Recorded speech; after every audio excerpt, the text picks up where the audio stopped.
Bismillahirrahmanirrahim. Assalamualaikum warahmatullahi wabarakatuh. Alhamdulillahi rabbil alamin. Wabihi nasta'inu ala umuri dunya wad din. Ashhadu an la ilaha illallah wa ashhadu anna sayyidana wa habibana Muhammadan abduhu wa rasuluh la nabiyya ba'dah. Allahumma la sahla illa ma ja'altahu sahla wa anta taj'alul hazana idza syi'ta sahla. Rabbana shrah lana sudurana wa yassir lana umurana wahlul 'uqdatam min lisanina yafqahu qawlana. Allahumma arinal haqqa haqqan warzuqna ittiba'ah wa arinal batila batilan warzuqna ijtinabah. Amma ba'du. Ma'asyiral muslimin wal muslimat, mudah-mudahan Allah menerima salat maghrib berjamaah kita tadi, dan juga sebentar lagi salat isya berjamaah. Allah meridhai majelis kita. Allah gugurkan seluruh dosa-dosa seluruh yang berhadir dalam majelis ini. Amin ya rabbal alamin. Ibarat yang kami muliakan, saat malaikat Jibril menyamar, menjelma dalam wujud seorang lelaki yang sangat tampan, dengan jubah putih yang bersih, rambut ikal yang rapi tersisir dengan indah, baunya wangi. Dia datang ke tengah-tengah Rasulullah saat sedang dikelilingi oleh para sahabat. Tiba-tiba dengan sangat akrab dia langsung duduk tepat di depan Nabi sallallahu alaihi wasallam. Padahal wujud malaikat Jibril sebagai bentuk manusia ini tidak ada satupun sahabat yang kenal dengan beliau. Langsung dengan sangat percaya diri, setelah dia tempelkan kedua lututnya ke kedua lutut Nabi sallallahu alaihi wasallam, dan dia meletakkan kedua telapak tangannya di atas kedua paha Nabi sallallahu alaihi wasallam. Matanya menatap kepada mata Nabi sallallahu alaihi wasallam, langsung bertanya, "Wahai Muhammad, kabarkanlah kepadaku, apa iman itu?" Disitulah Nabi menjawab dengan rukun iman yang 6.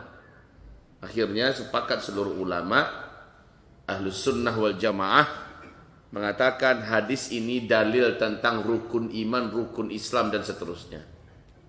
Setelah Nabi menjawab dengan rukun iman yang 6, malaikat Jibril berkata, "Shadaqta, jawaban engkau benar." Apa kata Umar bin Khattab? Kami merasa heran dengan orang ini, karena sahabat-sahabat tak tahu ya kalau ini adalah malaikat. Kami merasa heran dengan orang ini. Dia yang datang, dia yang bertanya, dijawab Nabi, dia pula yang membenarkan. Apa maunya orang ini? Siapa sebenarnya orang ini? Setelah itu dia bertanya lagi dengan pertanyaan kedua. Apa itu Islam? Kabarkan kepadaku. Apa itu Islam? Maka Nabi pun menjawab dengan rukun Islam yang 5. Setelah Nabi menjawab sekali lagi, dia berkata, "Shadaqta, yang ini juga benar." Terus dia bertanya, "Apa itu ihsan?" Maka Nabi menjawab, ihsan itu adalah an ta'budallah ka'annaka tarah. Engkau beribadah dalam hidupmu di dunia ini seolah-olah saat ini engkau sedang langsung melihat Allah. Jadi bayangkan kalau kita beribadah sementara kita sedang langsung melihat Allah di depan kita, pasti ibadahnya ibadah yang paling sempurna. Fa in lam takun tarah fa innahu yaraka. Bila engkau belum sampai ke tingkat itu, di mana kita beribadah sementara kita merasa betul sedang melihat Allah, bila belum sampai ke tingkat itu, fa innahu yarak, maka engkau membayangkan engkau sedang beribadah kepada Allah sementara Allah sedang melihat kepadamu. Itu yang ihsan. Itu adalah peringkat iman tertinggi, ihsan. Setelah Nabi menjawab demikian, Malaikat Jibril bertanya lagi dengan pertanyaan penutup. Mata sa'ah. Kapan kiamat? Kenapa Malaikat Jibril bertanya dengan kapan kiamat? Karena salah satu ceramah unggulan Nabi adalah tentang masalah dekatnya kiamat. Udah sangat dekat kiamat. Nabi bakar terus keyakinan para sahabat dekatnya kiamat. Nabi ceritakan berbagai hal yang terjadi tentang kiamat. Sehingga para sahabat itu sangat yakin bahwa kiamat akan terjadi di masa mereka. Sangat yakin. Dan ini dampaknya positif bagi para sahabat. Karena keyakinan mereka yang penuh dan bulat bahwa kiamat itu tak lama lagi. Positif sekali. Mereka seluruhnya saling berpacu, berlomba-lomba memenangkan dunia untuk mendapatkan akhirat. Mereka ingin menangkan dunia ini untuk mendapatkan akhirat. Dampaknya hebat, Pak. Agama Allah begitu melaju dengan cepat. Karena seluruh sahabat full energi, ya. Totality. Mereka memenangkan, memperjuangkan agama ini dengan segala yang mereka punya, dengan segala yang mereka dapatkan di dunia. Sebab apa? Sebab mereka yakin nggak lama lagi kiamat. Dampaknya positif sekali. Dunia tidak mereka telantarkan, mereka cari sekuat-kuatnya, tapi mereka dorong dengan dunia yang ada di tangan mereka, agama Allah ini. Sehingga cepat sekali melajunya. Apapun yang dibuat untuk agama Allah cepat selesainya. Maka kemenangan agama Allah di masa Rasul dan para sahabat sebentar saja, Pak. Akhirnya 2/3 dunia masuk dalam kekuasaan Islam. Luar biasa. Ini totality action. Ya. Aksi yang total dari para sahabat. Buah daripada iman. Mereka sangat yakin kiamat itu sangat dekat. Ya, bukan negatif ya, bukan negatif meyakini kiamat sangat dekat lalu mereka pesimis menjalani hidup, enggak bergairah menjalani hidup, bukan begitu. Mereka justru kebalikannya, sangat bergairah untuk menjalani hidup, tapi mereka ingin menjadi orang yang paling mahal nilainya di mata Allah dan paling tinggi tempatnya nanti di sisi Allah di hari kiamat. Dan itu tempat pertandingannya di dunia. Begitu. Masalahnya sekarang setelah seluruh sahabat dah seperti itu karakternya, yakin kiamat sangat dekat di masa mereka ya. Masalahnya sekarang, sahabat itu tidak ada satupun yang berani atau belum ada satupun yang tahu kapan kiamat itu. Maka malaikat datang. Seolah-olah mewakili para sahabat semua bertanya langsung pada Rasul. Mata, kapan? When exactly? Pastinya itu kapan? Di sini kejujuran Nabi nampak sangat jelas. Qala, Nabi menjawab, mal mas'ulu anha bi'a'lama minas sa'il. Untuk pertanyaan yang ini saya mohon maaf. Mungkin yang bertanya lebih tahu daripada saya. Saya enggak tahu ya. Saya enggak tahu. Ini kata Nabi Muhammad. Udah ini. Udah menunjukkan siapa sejatinya Nabi. Beliau kalau pembohong, apalagi ditanyai di depan murid-muridnya, beliau pasti akan sembarang jawab. Tapi beliau tidak mau sembarangan jawab, karena ini adalah amanah.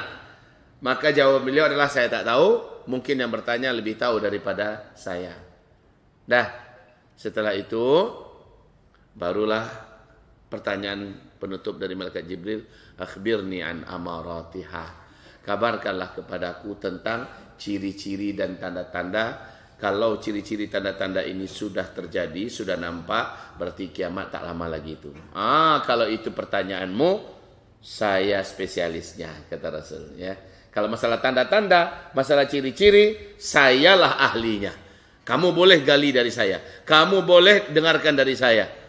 Tapi kapan kiamatnya, saya tak bisa jawab. Dan ini pun akhirnya menjadi pegangan kita sampai hari kiamat. Umat Islam wajib meyakini kiamat pasti terjadi, tapi haram percaya penentuan waktu dan tanggalnya.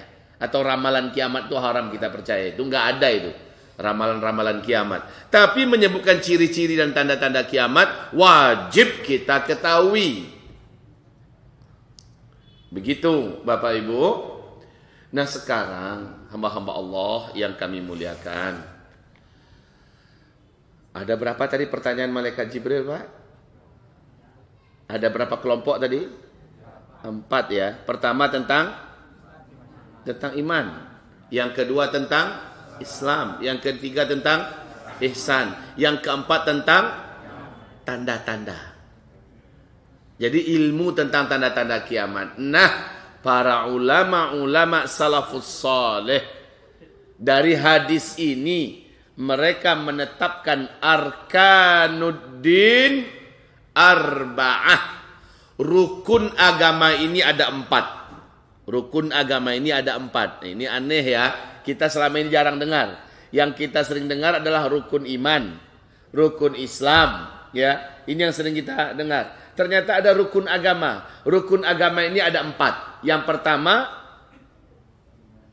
iman, yang kedua Islam, yang ketiga ihsan, yang keempat ilmu tentang tanda-tanda kiamat. Ini rukun agama.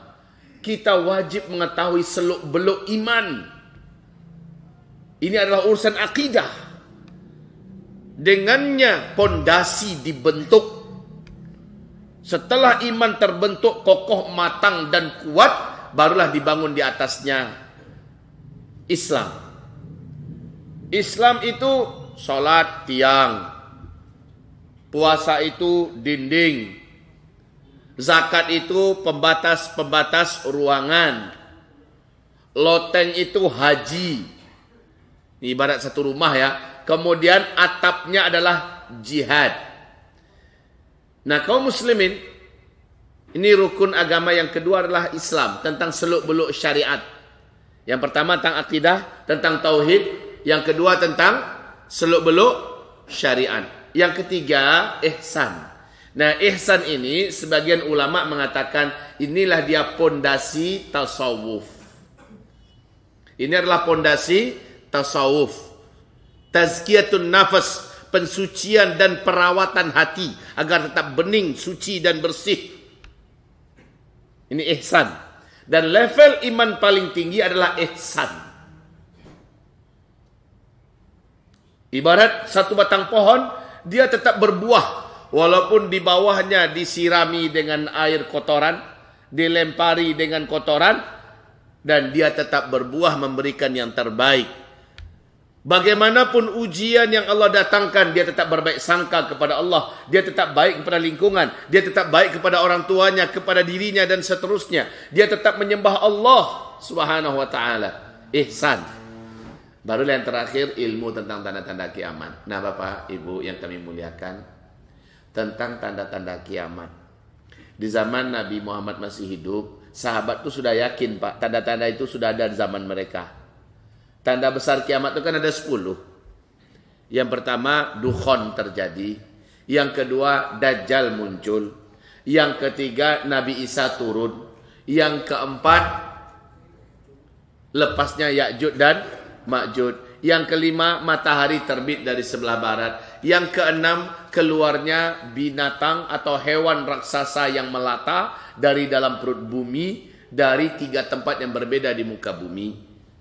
Kemudian yang ketujuh, angin lembut yang bersumber dari negeri Yaman, sejuk berbau wangi kesturi yang membungkus dunia dengan cepat. Disitulah seluruh orang beriman dari umat Nabi Muhammad yang ada di muka bumi ini, ketika angin lembut itu menyentuh dan terhirup oleh orang beriman, dia langsung tergeletak meninggal dunia. Serentak seluruh orang beriman dari umat Nabi Muhammad meninggal dunia. Sejak terjadinya tanda besar kiamat yang ketujuh, sudah tak ada lagi orang Islam di dunia. Yang menyusul tanda besar kiamat yang ke-8, ke-9, ke-10, sudah bukan lagi orang yang kenal dengan Allah, bukan lagi orang yang beriman. Semuanya bukan orang yang kenal dengan Allah. Kata Rasul, 1 atau 2 generasi setelah itu, barulah kiamat besar, kehancuran alam semesta. Nah kaum muslimin, 10 tanda besar kiamat, 1 dan 2 oleh para sahabat mereka katakan sudah muncul di zaman mereka.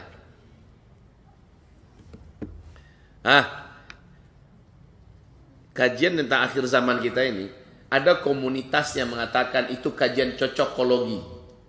Main cocok-cocokan katanya. Ya, cocokologi. Itu apa itu Ustaz tuh? Maksain dalil dengan apa yang nampak sekarang. Itu nggak boleh katanya. Lah kalau begitu para sahabat saja, masih hidup loh Nabi. Para sahabat saja sudah ada yang meyakini tanda besar kiamat pertama dan kedua sudah terjadi. Apa contoh? Contohnya di zaman Nabi, kan ada seorang lelaki yang tidak pernah mau gabung dengan Nabi Muhammad. Tak pernah mau disapa oleh para sahabat. Dia kerjanya dari jauh mengintai-intai dan memata-matai terus.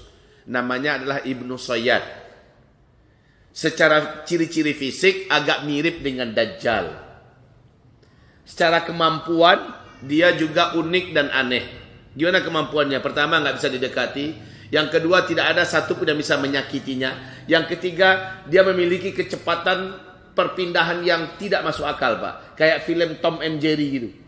Ya, bisa berpindah begitu, cepat sekali. Ibnu Sayyad ini saat Nabi Muhammad dengan Umar bin Khattab lagi ngobrol-ngobrol di luar dekat dengan kebun kurma. Nah, mata Rasulullah dan Umar bin Khattab melihat ada Ibnu Sayyad lagi mengintai dari balik batang pohon kurma. Sebentar pindah ke batang yang lain dengan kecepatan yang kayak hantu. Pindah-pindah dia. Dilihat, pindah lagi. Lalu Umar bin Khattab, kita tahu temperamen Umar bin Khattab ya, langsung menghunus pedangnya yang besar itu. Dan dia minta izin pada Rasulullah. Ya Rasul, izinkan saya. Kata Rasulullah, mau ngapain? Saya akan bunuh. Itu adalah Dajjal. Saya bunuh Dajjal itu. Nah, wahai Bapak Ibu, coba lihat sekelas Umar saja yang tingkat kecerdasannya kata Nabi, kalau ada orang yang berhak lagi menjadi Nabi setelahku, Umar yang paling berhak menjadi Nabi. Saking cerdasnya dia. Analisanya tepat. Perhitungannya mantap. Kebijaksanaannya tingkat level 1. Ya. Sekarang dia yakin Ibnu Sayyad itu adalah Dajjal. Padahal Dajjal itu tanda besar kiamat nomor 2. Apakah Nabi membantah keyakinan Umar ini? Tidak. Nabi hanya bilang begini kepada Umar. Umar, kalau dia memang adalah Dajjal, maka pasti kamu tak bisa menandinginya. Dia bukan lawan kamu. Bukan kamu orang yang bisa mengalahkannya. Tapi kalau dia bukan Dajjal, akhirnya kamu bisa membunuhnya. Apa guna kamu bunuh orang nggak karuan? Itu kata Rasulullah. Coba Pak ya, Rasulullah tidak main patah arangkan gitu, enggak. Umar, Dajjal itu nanti di akhir zaman, bukan sekarang. Enggak kayak gitu bahasa Nabi. Tapi Nabi berkata, kalau dia Dajjal kamu tak bisa melawannya. Kalau dia bukan Dajjal, untuk apa kamu bunuh orang tanpa alasan? Dan ini menjadikan Umar bin Khattab, saat Nabi sudah meninggal, Abu Bakar sudah meninggal, Umar juga akan meninggal. Hari-hari menjelang meninggalnya, Umar masih bersumpah, demi Allah, saya sangat yakin Ibnu Sayyad itu adalah Dajjal. Dajjal itu tanda besar kiamat yang kedua. Dan keyakinan Umar ini juga diyakini oleh Bunda Aisyah. Bunda Aisyah juga sangat yakin dan percaya bahwa Ibnu Sayyad adalah Dajjal. Bunda Sofiyah juga sangat yakin Ibnu Sayyad adalah Dajjal. Ubay bin Ka'ab. Tidak sedikit para sahabat yang yakin bahwa itu adalah Dajjal. Baik. Ini kalau kita lihat Pak, bagaimana ilmu cocokologi yang dikatakan oleh komunitas zaman sekarang menyamakan hadis dengan apa yang nampak, itu nggak boleh. Bukankah tugas ketika disampaikan tanda-tanda akhir zaman, lalu kita mencoba mencocokkan, ini mirip dengan hadis, kayaknya inilah dia, boleh. Kenapa begitu? Ini kelas sahabat loh. Tidak sedikit para sahabat yang mencocok-cocokkan Ibnu Sayyad dengan hadis tentang Dajjal. Itu contoh. Kalau ini tak boleh, tentulah Nabi akan mengatakan, sesat engkau wahai Umar. Nggak boleh kamu kayak gitu. Pasti Nabi akan luruskan Pak. Berarti itu boleh. Mencocok-cocokkan. Contoh yang kedua, Dukhon. Dukhon tanda besar kiamat yang keberapa tadi? Pertama. Yaitu hantaman meteor dari ruang angkasa yang menabrak bumi dan akhirnya menimbulkan dukhon. Dukhon adalah kabut debu yang bersatu dengan asap teramat sangat tebal membungkus bumi sehingga bumi gelap gulita segelap-gelapnya selama 40 hari 40 malam. Itu dukhon. Orang tak bisa lagi membedakan kapan siang dan kapan malam. Orang tak bisa menentukan waktu-waktu sholat saking tebalnya dukhon itu. Tetapi di zaman Nabi Muhammad, Abdullah ibnu Abbas, ini sahabat Nabi, sahabat junior ya, Abdullah ibnu Abbas. Beliau ketika mendengar berita bahwa ada pecahan batu bintang atau meteorit ya, yang sedang melesat, meteor asteroid menuju bumi, saat itu dia berkata, di pagi harinya dia berkata, saudara-saudara, murid-muridku sekalian, semalaman suntuk saya tak bisa tidur. Kenapa? Kata murid-muridnya kepada Ibnu Abbas. Karena kemarin sudah ada meteor melesat menuju bumi. Saya pikir malam itu dan hari ini kita akan mulai menjalani dukhon hari pertama. Coba lihat Bapak. Sekelas sahabat Ibnu Abbas yang keilmuannya tidak perlu diragukan lagi. Beliau melihat adanya perkiraan hadis Nabi tentang dukhon dengan fenomena alam yang nampak lalu dicocokkan, dia menyangka itulah yang akan menjadi dukhon. Dan itu tidak ada yang menyalahkan. Semalaman suntuk dia tak bisa tidur. Ngapain beliau? Istighfar, berdoa, menangis, mohon perlindungan, keselamatan kepada Allah Subhanahu wa taala. Berarti mencocokkan hadis tanda-tanda akhir zaman dengan fenomena alam yang nampak tentang akhir zaman boleh. Ini adalah amalan para salafus saleh. Maka kelompok komunitas yang mengatakan cocokologi, mereka sebenarnya sudah menentang karakter keyakinan generasi yang termulia yang diciptakan Nabi Muhammad sallallahu alaihi wasallam. Begitu ya Pak. Nah, permasalahan sekarang yang mau saya giring kepada Bapak Ibu semua, ternyata semua tanda-tanda yang Nabi ceritakan tentang akhir zaman itu sebagian kecil baru yang terjadi di zaman para sahabat. Walaupun begitu, para sahabat sudah sangat yakin kiamatnya terjadinya di zaman mereka. Lalu berbuah kepada hebatnya amalan mereka. Mereka kalau diajak berinfak Pak, enggak tanggung-tanggung. Kalau dipanggil oleh Rasulullah, ayo Bapak, Ibu, sekarang kita kumpulkan harta kita. Enggak tanggung-tanggung mereka. Bapak dengar bagaimana Utsman bin Affan, 10.000 pasukan yang dikirimkan untuk berperang. Donatur utamanya beliau Pak. Mulai dari kendaraan perang, perlengkapan perang, persenjataan, ya Allah, amunisinya, Utsman bin Affan. Allah. Mungkin Bapak Ibu mendengar bagaimana para sahabat ketika diundang oleh Rasulullah, mari kita berinfak sekarang untuk agama Allah. Apa kata Sa'ad bin Abi Waqqas, saya menginfakkan sepersekian persen harta saya. 1/4. Datang Utsman bin Affan, saya 1/3 dari total harta saya infakkan. 1/3 Pak, 1/3. Datang Umar bin Khattab, saya 1/2 dari harta saya. Datang Abu Bakar As-Siddiq, saya seluruh harta saya ya Rasulullah. Ini kenapa mereka berani macam ini? Karena mereka sangat yakin udah mau kiamat kok. Ya, udah mau kiamat. Buat apa saya nahan-nahan? Yang saya cari harus saya bawa. Yang saya kumpulkan harus jadi milik saya. Kan begitu Pak ya? Yang saya kumpulkan harus jadi milik saya. Maaf ya Pak ya, Bu, selama ini Bapak Ibu tertipu oleh rayuan setan. Kita pikir yang kita cari, kita kumpulkan jadi milik kita. Udah kita belikan tanah, kita bangunkan rumah, kita belikan mobil, kita tambah aset usaha kita kembangkan, kita perluas, kita isi terus rekening kita pikir itu milik kita. Mati kita. Betul tidak? Mati kita. Jadi milik siapa jadinya? Berarti milik orang yang selama ini kita pelihara. Yang nyari kita, yang punya orang.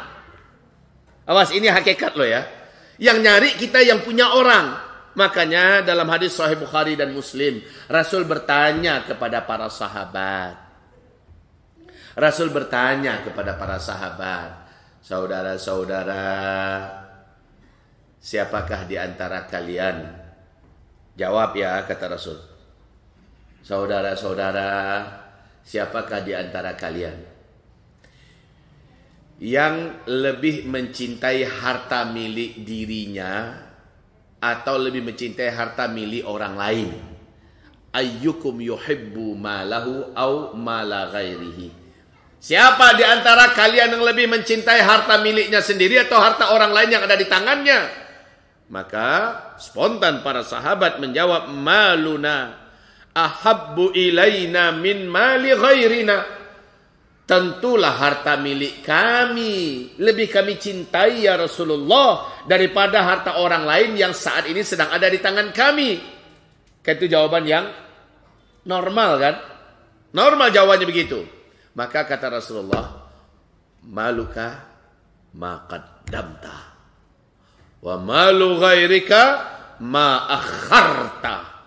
Yang hartamu adalah yang sempat engkau kirimkan duluan sebelum engkau yang menyusul. Kirimkan duluan sebelum kita yang berangkat, kita berangkatkan dulu harta kita. Itu yang hartamu, kata Rasulullah. Wa malu ghairika ma akharta. Adapun harta orang lain yang engkau mencarinya, engkau yang memeliharanya, engkau yang merawat, menumbuh kembangkannya, lalu engkau tinggalkan dia, maka itu harta orang lain. Dia dinikmati oleh orang lain. Yang dihisab kita. Yang ditanya oleh Allah adalah kita.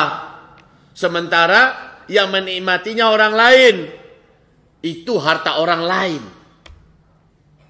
Maka mendengarkan motivasi macam ini dari Rasulullah Sallallahu Alaihi Wasallam, akhirnya para sahabat sadar betul ini.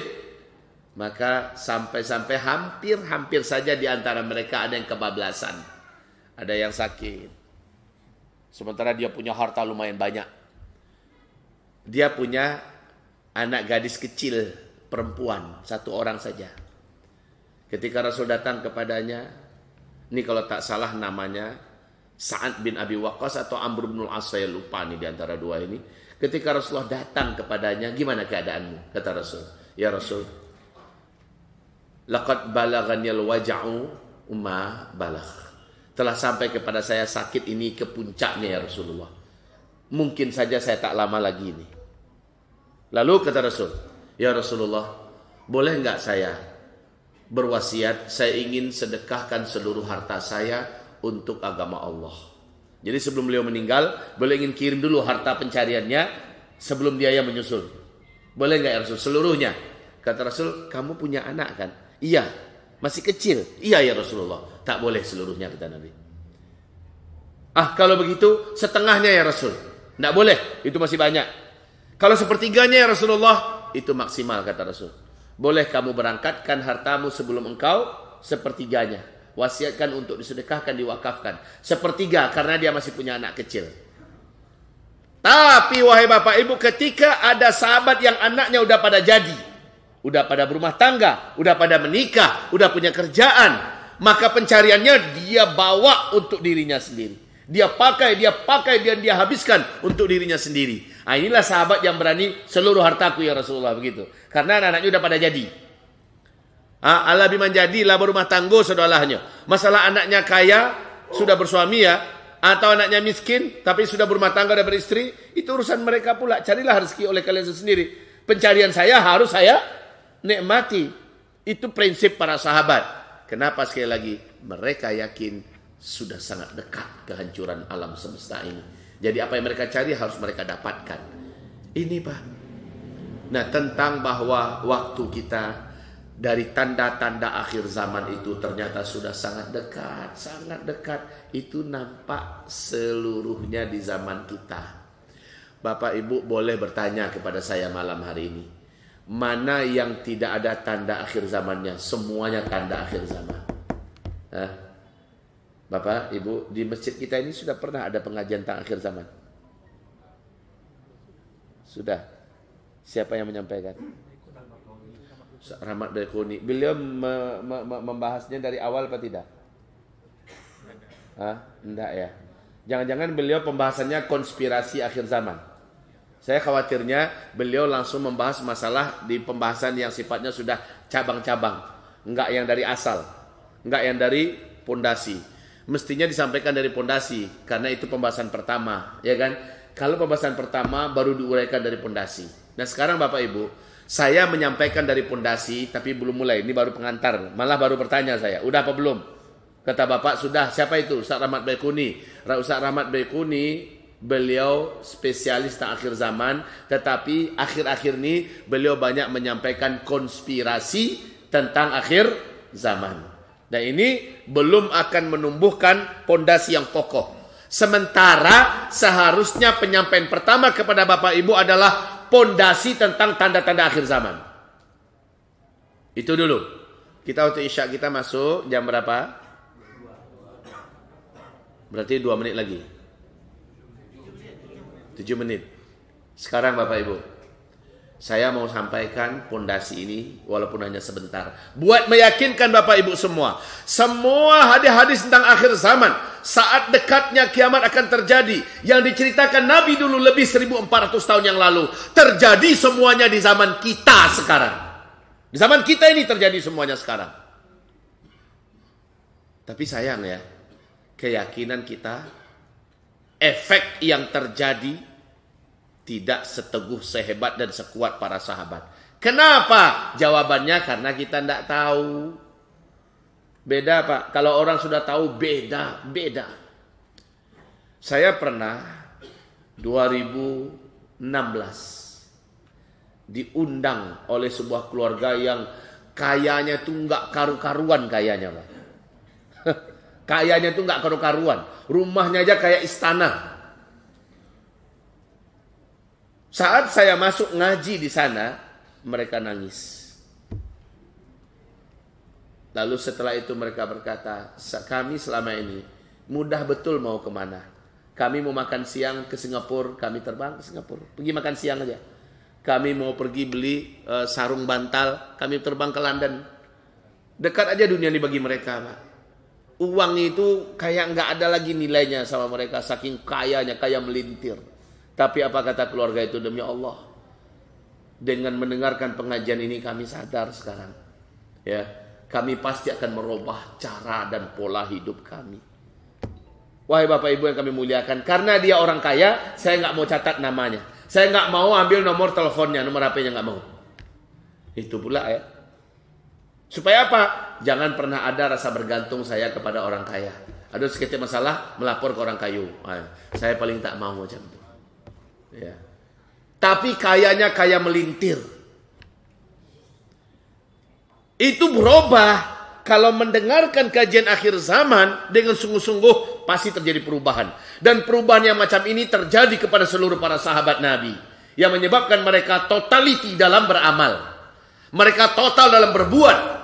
Mereka tidak meremehkan dunia Pak. Tetap dunia digenggamnya. Dunia tetap dipegangnya. Tapi dia jadikan dunia sebagai motor atau kendaraannya atau mesinnya buat menuju akhirat. Itu yang terjadi. Dan itu yang harus saya sampaikan. Nah sekarang Bapak Ibu, mengingat kata Bapak Ibu tadi, pernah ada yang masuk kemari yaitu Ustaz Rahmat Baikuni.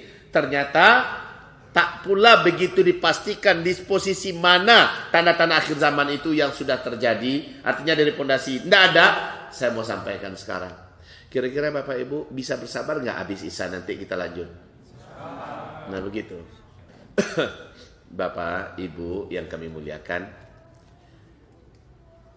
saya ingin Bapak dan Ibu mengalami perubahan yang sangat hebat setelah mendengarkan kajian tentang akhir zaman.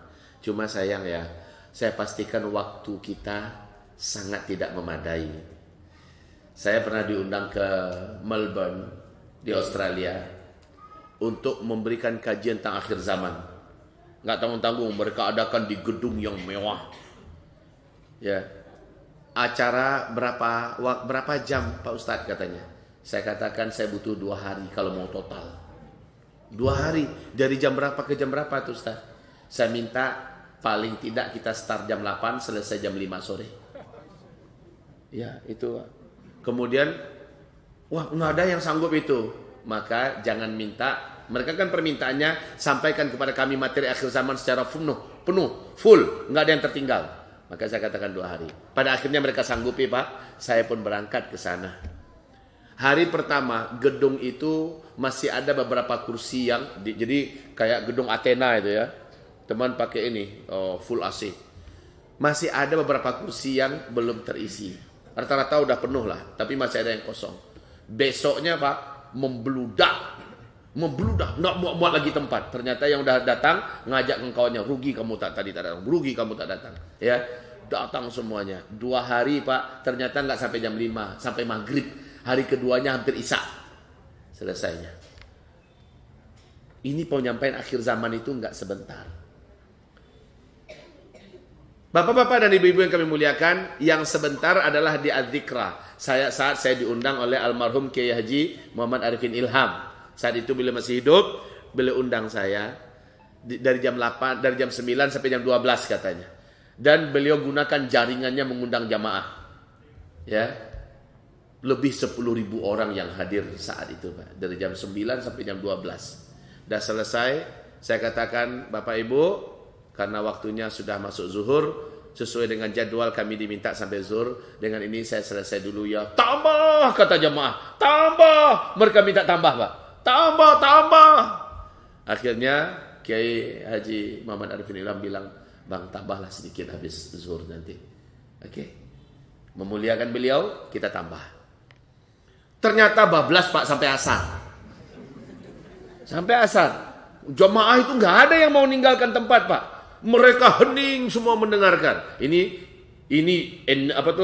energi yang terkandung dalam kajian akhir zaman ya. Semuanya bagaikan terhipnotis. Mereka mendengar.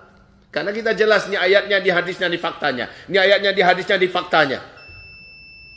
Ibadah Allah, masuk waktu Isya. Kita istirahat dulu, kita sholat Isya. Ba'da Isya kita lanjut ya.